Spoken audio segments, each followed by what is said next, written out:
अगली खबर की तरफ चलते हैं।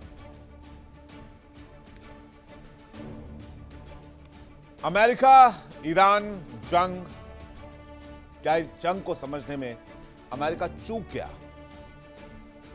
यानी कमजोर समझकर जो तेहरान को ललकार रहा था अमेरिका, वही अमेरिका अब तेहरान की ताकत से टकरा कर लड़खड़ा रहा है। नतीजा क्या है? नतीजा किसी से छिपा नहीं है। ईरान ने अब तक इजराइल को, तेल अवीव को, अमेरिकी बेसिस को बहुत जबरदस्त नुकसान पहुंचाया है और बहुत जबरदस्त इंफॉर्मेशन नैरेटिव भी चल जारी है, जिसमें एक पक्ष का नुकसान दिखाया जा रहा है, दूसरे पक्ष का नुकसान सामने आ ही नहीं रहा। दुनिया भर की मीडिया कंपनीज ईरान से, तेहरान से रिपोर्टिंग कर रही हैं, लेकिन तेल अवीव से कोई रिपोर्टिंग नहीं हो रही, या इजराइल से, किसी भी शहर से। तेल अवीव में सन्नाटे का माहौल है, दहशत का माहौल है। ईरान के निशाने पर सीधे सीधे न्यूक्लियर फैसिलिटी। मिडिल ईस्ट में जिस ताकत को अमेरिका और इजराइल सालों तक कमजोर समझता रहा, आज वही ताकत उसके लिए सबसे बड़ी चुनौती बन गई। तेहरान से उठी एक एक आवाज वॉशिंगटन तक गूंज रही है। अमेरिका, इजराइल ने सोचा था कि दबाव, सैंक्शंस और धमकियों के आगे ईरान झुक जाएगा, और अगर नहीं झुकेगा तो सुप्रीम लीडर को टर्मिनेट कर देंगे, तो उसे झुकना ही पड़ेगा और उसके बाद रिजीम चेंज कर दिया जाएगा। लेकिन ईरान को समझने में चूक गया अमेरिका। यूएस आर्मी पर भारी पड़ रही है ईरान की ताकत। शहीद सीरीज ड्रोन से लंबी दूरी पर हमला हो रहा है। ईरान की सैन्य ताकत का गलत आकलन कर अमेरिका इस इलाके में उलझ गया है। ईरान के पास मिसाइल और ड्रोन का विशाल जखीरा है। स्ट्रेट ऑफ होर्मुज को ईरान ने रणनीतिक हथियार बना लिया है, जिसका कयास पहले ही लगाए जा रहे थे। ईरान ने पूरे मिडिल ईस्ट में ऐसा जाल बिछा दिया है, जिसके बाद अमेरिका और उसके सहयोगियों की नींद उड़ी हुई है। अमेरिका और ईरान में चल रहा युद्ध अब यूएस आर्मी के लिए भारी पड़ने लगा है। पहले 100 घंटों में यूएस को भारी खर्च का सामना करना पड़ा है। सैन्य कार्रवाई में करीब $3.7 बिलियन उड़ गए। अमेरिका को हर दिन $891.4 मिलियन का खर्च करना पड़ रहा है। अब खर्च बड़ी मात्रा के हथियारों के इस्तेमाल से और बढ़ रहा है। स्टेल्थ बॉम्बर जैसे एडवांस्ड सिस्टम की तैनाती की गई है। कतर में NFPS-132 रेडार को निशाना बनाया गया। $300 मिलियन से अधिक का नुकसान हुआ है। थार्ड और एयर डिफेंस सिस्टम तबाह कर दिया गया है। ज्यादातर खर्च पहले बजट में शामिल नहीं था। विपक्ष डेमोक्रेट्स इस युद्ध का विरोध कर रहे हैं और यहां तक कि अपने कई महंगे फाइटर जेट्स को भी अमेरिका ने इस युद्ध में खोया है। 1 दर्जन से ऊपर इसकी संख्या बताई जा रही है। इनमें से तो कई कतर, बहरीन, यूएई उनके एयर डिफेंस के शिकार हो गए। अमेरिकी सेना के अधिकारी मान रहे हैं कि ट्रंप ने ईरान को जितना कमजोर समझा था वो उतना है नहीं, और इस युद्ध में अमेरिका को बहुत बड़ा झटका लगा है।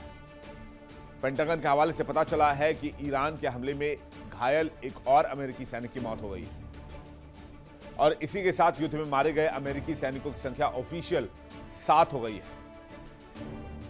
और ये अमेरिकी आंकड़े हैं, लेकिन हकीकत ईरान की तस्वीर बयां कर रही है। जंग के मैदान से आ रही तस्वीरें कुछ ऐसी कहानी सुना रही है। धुएं से भरे आसमान, तबाह होते ठिकाने और लगातार बरस रही मिसाइलें। मिडिल ईस्ट की धरती पर टकराव बहुत भयावह रूप अख्तियार कर चुका है। जरा तस्वीर आपको दिखाते हैं फुल स्क्रीन, अगर तस्वीर हो आपके पास तो लेके आइएगा। उसके बाद हम ग्राफिक्स दिखाएंगे किस तरह से लगातार अटैक किया जा रहा है इजराइल के साथ साथ मिडिल ईस्ट के अलग अलग इलाकों में।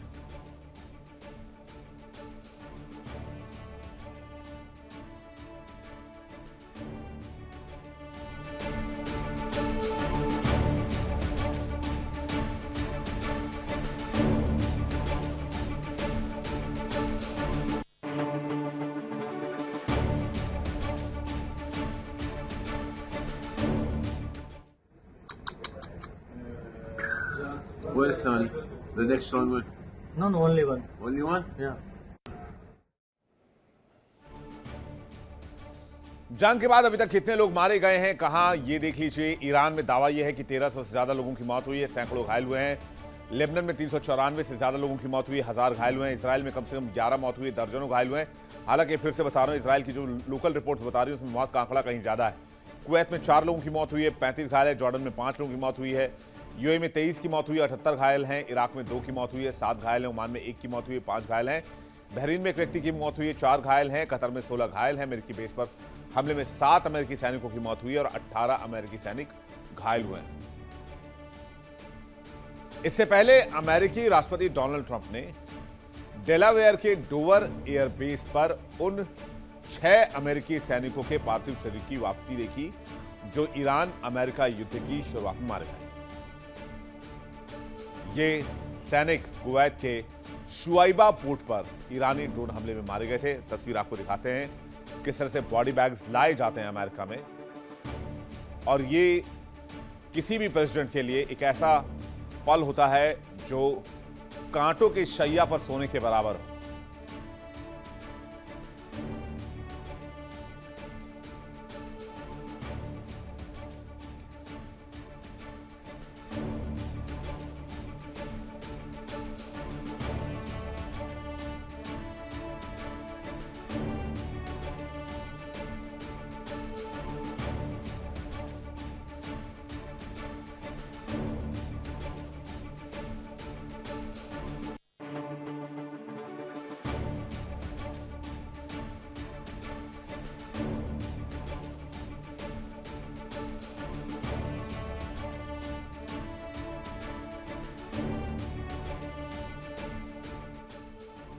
इस तस्वीर ने पूरे अमेरिका को हिलाकर रख दिया।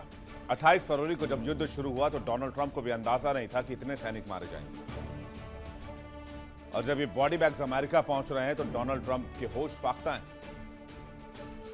डोनाल्ड ट्रंप के पास जवाब नहीं है अमेरिकियों को देने के लिए। अमेरिकी सैनिकों के अलावा इसराइल और कई अन्य क्षेत्र के लोग भी मारे गए। वहीं ईरान में अमेरिकी और इजरायली हमलों में कई ज्यादा लोग मारे गए। संयुक्त राष्ट्र में ईरान के राजदूत के मुताबिक वहां अमेरिका इसराइल के हमलों में मरने वालों की संख्या 1300 हो चुकी है। अमेरिकी राष्ट्रपति युद्ध की शुरुआत से कहते रहे हैं कि इसमें अमेरिकी लोगों की जान जाएगी। रिपोर्ट्स के मुताबिक अमेरिकी सैन्य अधिकारियों का कहना है कि युद्ध के पहले ही हफ्ते में हुए नुकसान से साफ हो गया है कि ईरान उतना कमजोर नहीं है जितना डोनाल्ड ट्रंप सोच रहे थे। ट्रंप प्रशासन मान रहा था कि अली खामनेई की मौत के बाद ईरान में रिजीम चेंज पॉसिबल होगा और उसके बाद अमेरिका का काम खत्म हो जाएगा। 2 से 3 दिन तक यह ऑपरेशन चलेगा और उसके बाद अमेरिका यहां से वापस आ जाएगा। लेकिन ऐसा हुआ नहीं, हुआ ठीक इसका उल्टा। ईरान ने न तो हमले रोके और न ही पीछे हट रहा है। ईरान ने लगातार अमेरिकी ठिकानों को निशाना बनाया है। अमेरिकी अधिकारियों ने बताया कि इस बार ईरान पूरी तरह बदल गया है। ऐसा इसलिए क्योंकि अभी तक ईरान हमले से पहले चेतावनी देता था, लेकिन इस बार अटैक न तो सीमित है और न ही चेतावनी देकर किए जा रहे हैं। इसी बीच ट्रंप ने कहा है कि ईरान के साथ युद्ध कब खत्म होगा इसका फैसला वो और इजराइल के प्रधानमंत्री बेंजामिन नेतन्याहू मिलकर करेंगे। एक इंटरव्यू में ट्रंप ने कहा कि फैसला म्यूचुअल होगा। हालांकि उन्होंने साफ किया कि अंतिम निर्णय उनका ही होगा, लेकिन नेतन्याहू की राय भी इसमें शामिल होगी। ट्रंप ने यह भी दावा किया कि अगर अमेरिका और इजराइल साथ मिलकर कार्रवाई नहीं करते तो इजराइल को ईरान तबाह कर देता। उनके मुताबिक दोनों देशों ने मिलकर उस ताकत को कमजोर किया है जो इजराइल को नष्ट करना चाहती थी। हालांकि व्हाइट हाउस ने क्लियर मैसेज दिया है कि युद्ध अभी कुछ और हफ्ते तक चल सकता है। अमेरिका जो खुद को लोकतंत्र और आजादी का सबसे बड़ा झंडा बरदार बताता है, वही अमेरिका अब इतिहास की सबसे काले दौर की ओर लौट रहा है। जी हां, आज जिस अमेरिका की तस्वीर आप देख रहे हैं, इस अमेरिका की कल्पना हमें से शायद किसी ने नहीं की होगी। ये शायद अमेरिका की सच्चाई यही है। अमेरिका दुनिया को मानवाधिकार का पाठ पढ़ाता है, लेकिन खुद गुलामी के दिनों की याद ताजा कर रहा है। अब आप ये सोच रहे होंगे कि अचानक से अमेरिका के इतिहास की बात कैसे होने लगी। दरअसल रक्षा विशेषज्ञ ब्रह्म चिलानी, उन्होंने बहुत जबरदस्त दावा कर दिया। अमेरिका में हाल के फैसलों और सियासी माहौल ने उस दर्दनाक इतिहास को जिंदा कर दिया है जिसकी चर्चा से ही अमेरिकी घबराते हैं, यानी कि वो गुलामी के दिनों की कहानी। राजनीतिक विफलता और अमेरिका की गिरती साख, ट्रंप पर नस्लीय राजनीति को हवा देने का आरोप, प्रवासियों पर सख्त कानूनों की वापसी, जबरन मजदूरी जैसे हालात के आरोप, जेलों में कैदियों से सस्ती मजदूरी, नस्लीय भेदभाव पर फिर बढ़ती बहस, मानवाधिकार संगठनों की कड़ी चेतावनी, आर्थिक और सामाजिक चुनौतियां दुनिया के सामने अमेरिका की छवि को खराब कर रही हैं। हाल के दिनों में दुनिया के सबसे ताकतवर मुल्क अमेरिका से जो आवाजें आ रही हैं वो किसी डरावने सपने से कम नहीं। दावोस से लेकर म्यूनिख तक अमेरिकी नेता जिस भाषा का इस्तेमाल कर रहे हैं उसने पूरी दुनिया के जानकारों और लोगों की रातों की नींद उड़ा दी है। सामरिक मामलों के जानकार ब्रह्मचुलानी ने ऐसी बात कह दी है जो सोचने पर मजबूर करती है कि अमेरिका का क्या होने वाला है। ब्रह्मचुलानी का मानना है कि अमेरिका अब तरक्की के रास्ते पर नहीं बल्कि उल्टा गुलामी के दिनों की ओर लौट रहा है। उन्होंने इसके पीछे संकेत दिए हैं और वो संकेत बहुत डराने वाले हैं। ब्रह्मचुलानी ने साफ किया कि केवल उनके मन का वहम नहीं है बल्कि अमेरिका के सबसे बड़े नेताओं के खुले बयान हैं। हाल ही में दावोस के मंच पर दुनिया के रईसों और नेताओं के बीच डोनाल्ड ट्रंप ने जिस बेबाकी से क्षेत्रीय अधिग्रहण यानी कि जमीन कब्जाने और साम्राज्य विस्तार की वकालत की, उसने 19वीं सदी के उस काले दौर की याद दिला दी जब ताकतवर देश कमजोर देशों को अपनी जागीर समझते थे। ट्रंप ने यहां तक कह दिया कि पुराने समय में यूरोपीय साम्राज्यों ने जो दुनिया भर में विशाल जमीनें कब्जाई और संपत्ति बटोरी उसमें कुछ गलत नहीं था। यह सिर्फ एक चलता फिरता बयान नहीं था बल्कि एक ऐसी सोच का प्रदर्शन था जो मानती है कि आज की तारीख में डिप्लोमेसी को कूड़ेदान में फेंक दीजिए, विदेश नीति को फाड़ दीजिए, क्योंकि लाइन वही है जिसकी लाठी उसी की भैंस, और यही है अमेरिका की विदेश नीति और अमेरिका की डिप्लोमेसी। आपको बता दें कि ब्रह्मचुलानी प्रमुख भारतीय भू राजनीतिक रणनीतिक अंतर्राष्ट्रीय संबंधों के लेखक और विशेषज्ञ हैं। वो दिल्ली के सेंटर फॉर रिसर्च सीपीआर में सामरिक अध्ययन के प्रोफेसर हैं। चुलानी अपनी स्वतंत्र सोच और एशिया की भू राजनीति, सुरक्षा और जल नीति पर गहन विश्लेषण के लिए जाने जाते हैं। उन्होंने 9 से अधिक पुस्तकें लिखी हैं और 1984 के ऑपरेशन ब्लू स्टार को कवर करने वाले एकमात्र पत्रकार थे। तो उनका यह इशारा कि अमेरिका गुलामी की ओर जा रहा है, ये सिर्फ अमेरिका के लिए चिंता वाली बात नहीं है, पूरी दुनिया के लिए चिंता की बात है। रही सही कसर मार्को रूबियो ने म्यूनिख में पूरी कर दी। उन्होंने तो खुलेआम उन गोरे उपनिवेशवादियों की तारीफों के पुल बांध दिए जिन्होंने महाद्वीप बसाए और दुनिया भर में विशाल साम्राज्य खड़े किए। सबसे हैरान करने वाली बात तो यह है कि रूबियो ने दूसरे विश्व युद्ध के बाद इन साम्राज्यों के खत्म होने पर अफसोस जताया। यानी जो आजादी भारत जैसे दर्जनों देशों के लिए सबसे बड़ा जश्न थी, उसे अमेरिका का नेतृत्व नुकसान के तौर पर देखता है। हाल ही में एक पब्लिश रिपोर्ट के मुताबिक दशकों से किसी भी बड़े पश्चिम नेता ने इस तरह खुलेआम नए साम्राज्य की वकालत करने की हिम्मत नहीं की।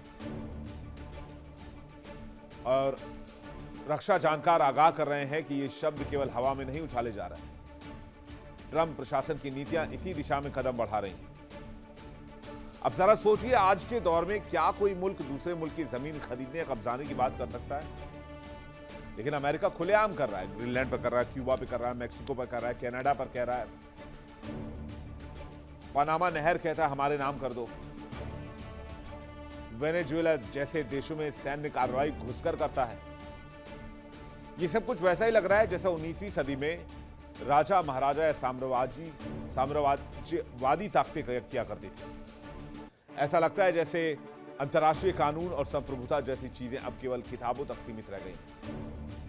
अमेरिका की असली ताकत भी कभी केवल उसकी खतरनाक मिसाइलें या उसकी बड़ी तिजोरी नहीं रही। उसकी असली ताकत थी उसकी सॉफ्ट पावर, यानी उसकी संस्कृति, उसके नैतिक मूल्य और उसकी वो छवि जो उसने दुनिया में बड़े भाई की तरह बनाई कि अमेरिका पूरी दुनिया का बड़ा भाई और हर किसी का ख्याल रखेगा। इसी साख के भरोसे दुनिया भर के देशों ने अमेरिका के पीछे आंख मूंद कर भरोसा किया था। लोग अमेरिका जाने का सपना देखते थे क्योंकि उन्हें लगता था कि वहां सब के साथ बराबर का व्यवहार होता है।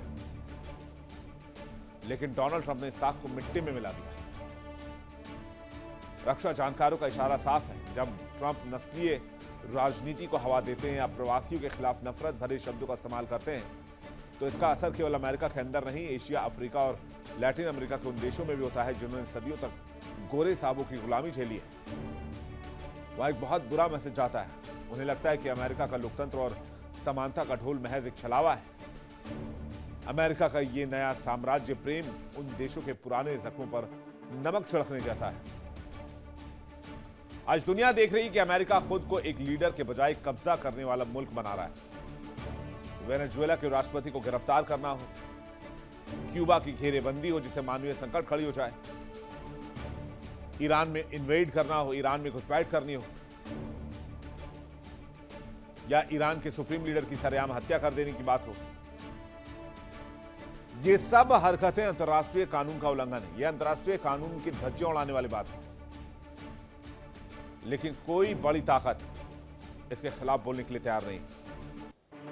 कहते हैं जब कोई बड़ी ताकत अपनी साथ खोने लगती है तभी वो डर दिखाने और पुराने साम्राज्य की दुहाई देने पर उतरती है।